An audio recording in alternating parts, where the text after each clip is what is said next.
welcome back to the 14-day challenge. I'm so excited to have you here. We are on day 13. We are nearly done, but there's still today and one more session tomorrow that you definitely don't want to miss. So if you didn't watch yesterday's episode, go back and listen to it or watch it, because it was definitely a big help for me and an eye-opener to something that I can be doing better on my own website. And this whole challenge has taught me so much. So my guests have been absolutely amazing. I am blown away with the level of expertise I got onto this 14-day challenge. So keep watching, because there is so much more that we're going to be sharing with you today and tomorrow. Now, what I wanted to speak about today was email marketing, and I want to make this a really quick one. I don't want to get into all the nuts and bolts of it, because I want to keep that for another episode where we can go deep into the actual specifics of email marketing. I just want to touch on a few things that I want you to walk away from today with an actionable step that you can take to make a difference in your business immediately today. So let's get into it. I just want to touch on a couple of the main things that we should be thinking about when it comes to email marketing. There are so many aspects to email marketing that are important. However, I really wanted to condense it down to the main ones. So I've got my list in front of me so I don't miss anything. So the old way of doing things was just a sign up form on your website. And that was the way we used to do it. And it does work, and I still do it. I'm not saying don't do it. However, now we have a few more options. One of them being using the automated system of having a comment left on a post in social media, or sending a DM through social media, a direct message. And then that way, what you can do is actually have an automated system. And the next question is, can I have your email address so we can send you the freebie? That works really well, and so does the actual collecting leads through a Facebook ad. That works really well. It's a cheap way of doing ads. We'll get into it tomorrow in more detail, but collecting email addresses that way is fantastic. Why I like these two strategies so much is because you don't need to go to the effort of creating a landing page, which is just another thing that you have to do that takes up your time. And why I dislike creating landing pages so much is that if you're giving away something that has no value and no one sees it as a value, then you're going to waste your time. And this is something I see all the time, that people go to all this effort to create these landing pages, and they spend days and weeks, and where am I going to put my picture, and where am I going to put my thing, and where am I going to put it about me, and they go into all these details that are just, first of all, not relevant. Maybe the offer is not that great. So getting away from a landing page can really free up a lot of your time. And I'm all about less hustle. So that is definitely a great way to do it. Leave a comment, like put up a post on Instagram, leave a comment or send a DM with the word happy or free, and we will send you this PDF. And then the first message that they get from you is an automated message, and it says, thank you so much for your interest. Can I have your email address so I can send you through the PDF? And then bang, you've got them on your email address, on your email list. Now, the other ways you can collect emails is through networking, through collaborations, through podcasting on other people's podcasts, being a guest on other people's podcasts.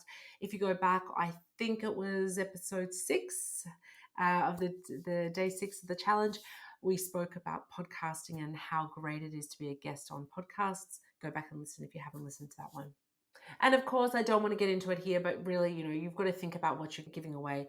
Are you giving them, maybe it's a discovery call, maybe it's a free download PDF, maybe it's an ebook. Really think about what you're giving them to get them, or maybe it's a discount code to get them to give their email address. And I have to say that if you don't get this right, everything else fails. Nothing else matters, actually. Just nothing else matters at the end of the day. I was talking to a client yesterday. I've just started working with a client. He's in Canada and he does website stuff. And one of the things that he gave me all these ideas of what he was thinking of doing as a freebie to collect their email address. And I don't want to get into it today because it's such a big topic, but really the thing was, everything he was suggesting, it was wrong because he didn't actually understand who he was targeting properly. He knew he was targeting builders, he knew he was targeting dentists, but he didn't understand what they needed. And that's where the downfall happens. They're both very different. And what I mean by different is that if you're selling a website, so I'll give you this example. He was selling website services. The person who comes to you to get a website um, from a building company, it's not going to be the builder. It's not the guy that's there with the hammer building. And it's probably not likely to be the owner of the company, because if it's that big, then the owner's too busy doing other things. So there's got to be someone in the middle. And I found out in his case, it is a marketing person. So these are big building companies and they've got marketing people. Now, if you're targeting a marketing person, what do they want to get free to get onto your email list, to find out more about what you're doing? Because they're not buying from you straight away. Very few people buy instantly. So what do they need to know? Some of the ideas were things like, I'll give them a document on, I'm trying to remember what the document was, give them a document on the best practices for a website design. And I said, they don't care what the best practices are of the website design, because they're looking to hire someone to work out what the best practices are. They don't want to know. That's why they go and hire someone. The people that want to know the best practices for a website design are the people that are willing to build it themselves. And you don't want that person as your client. You want someone who wants you to do it. They want to outsource it. So the best practices of a website design is not what they need, but they probably need a document, let's say, about these are 5 things you need to put on your website. And probably it ends up being the same document, because maybe it's got the same information in it. But just the name alone, best practices of a website design, sounds to me a technical document that a person building a website needs to know. Whereas saying 5 things that you need to have on your website to get more sales sounds like something I, as an owner, or me as the marketing person, goes, okay, well, I've got to make sure I've got these things on my website. So really think about your wording, really think about who you're targeting, really think about how it comes across to the person, because that can be the make or break. Now, I want to tell you what the actual formula is for going through the whole email process. It's just a quick, like I said, I don't want to go into details. The first thing is you need to understand who you're selling to. That is without a doubt. If you don't understand, then you do not get anywhere. I'm going to give you a tip at the end of this on how to find that out in less than 5 minutes. I'm going to go through that with you very quickly at the end. So understand who you're selling to, and then understand what they're actually looking for. What are their pain points? What are they actually looking for? If someone's looking to work with you because they're looking for a spiritual coach, then they're looking for very specific things. They want to be happier, they want to make more money, they want to be more enlightened.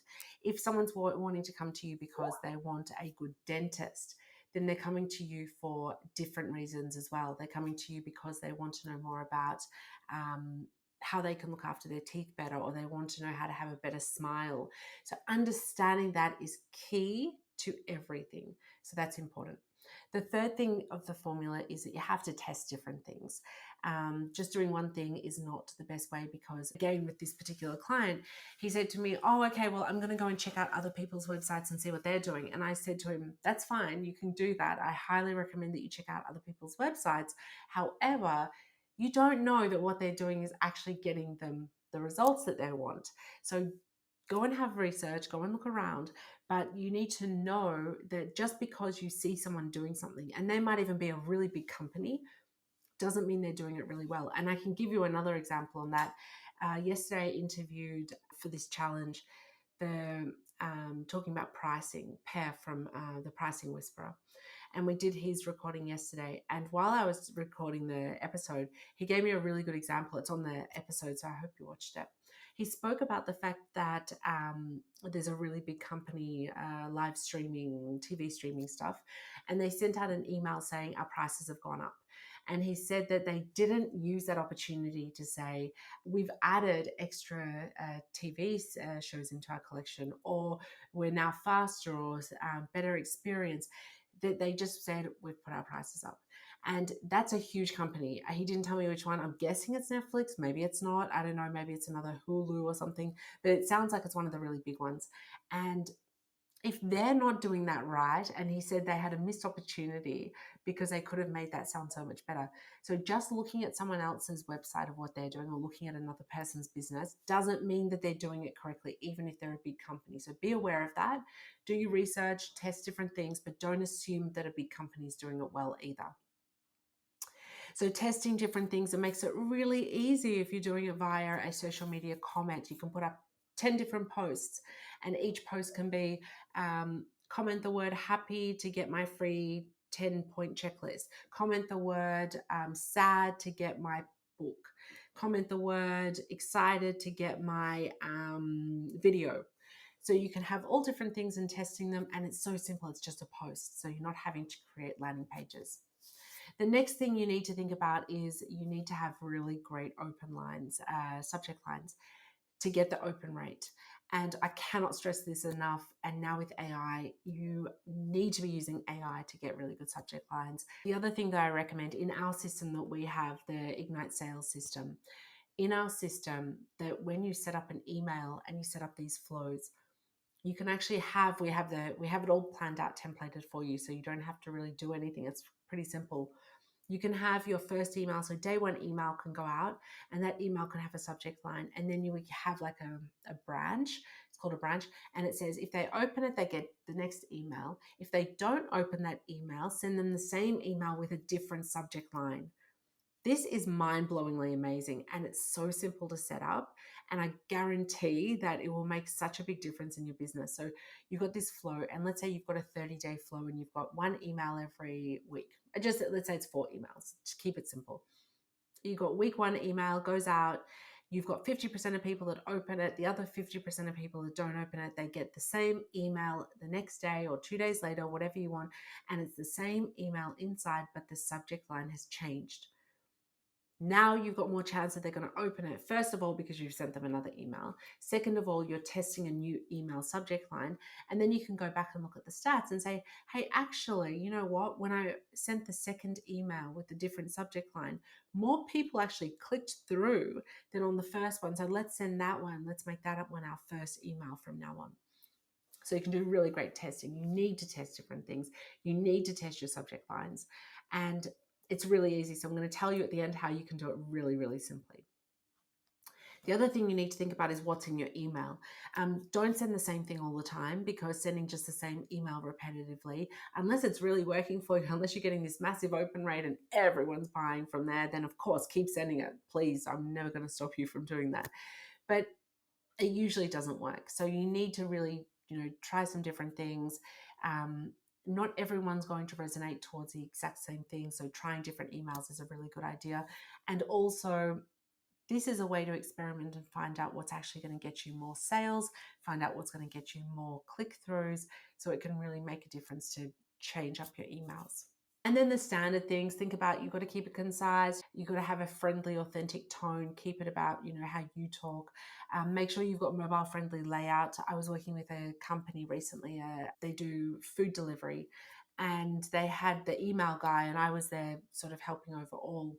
And the email guy that they hired, let's just say he sold himself on services he didn't actually know how to do.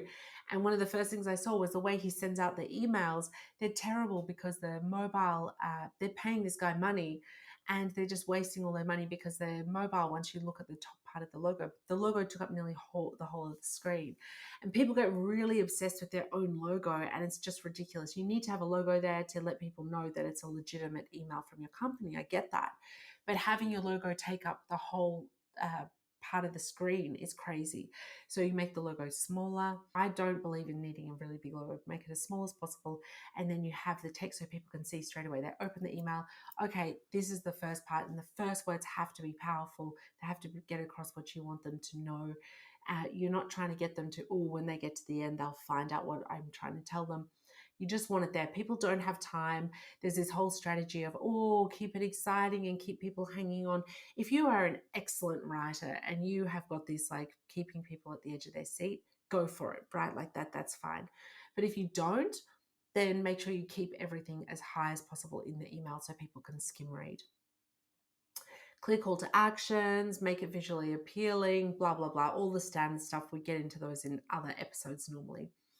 But now what I want to do is I want to mention as well that you need to also have a look at your analytics. People don't do this, and I cannot believe how many opportunities are being missed if you're not checking your analytics. So make sure you do that.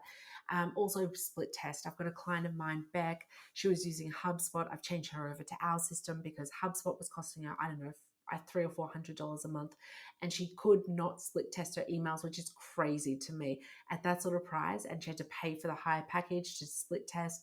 So you have to be able to split test. We allow split testing all the way down from our basic package, which at the moment is like less than $50 a month, because I believe that if you're not split testing, then there's no way you can actually run your business successfully. So split test and test all your email. Not test all of them, but there's certain things you have to test.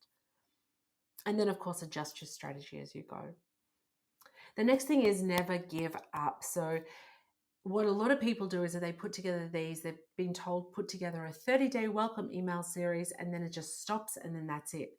And you've sent one email a week or 2 emails a week, and then suddenly that just all drops off, and then nothing happens.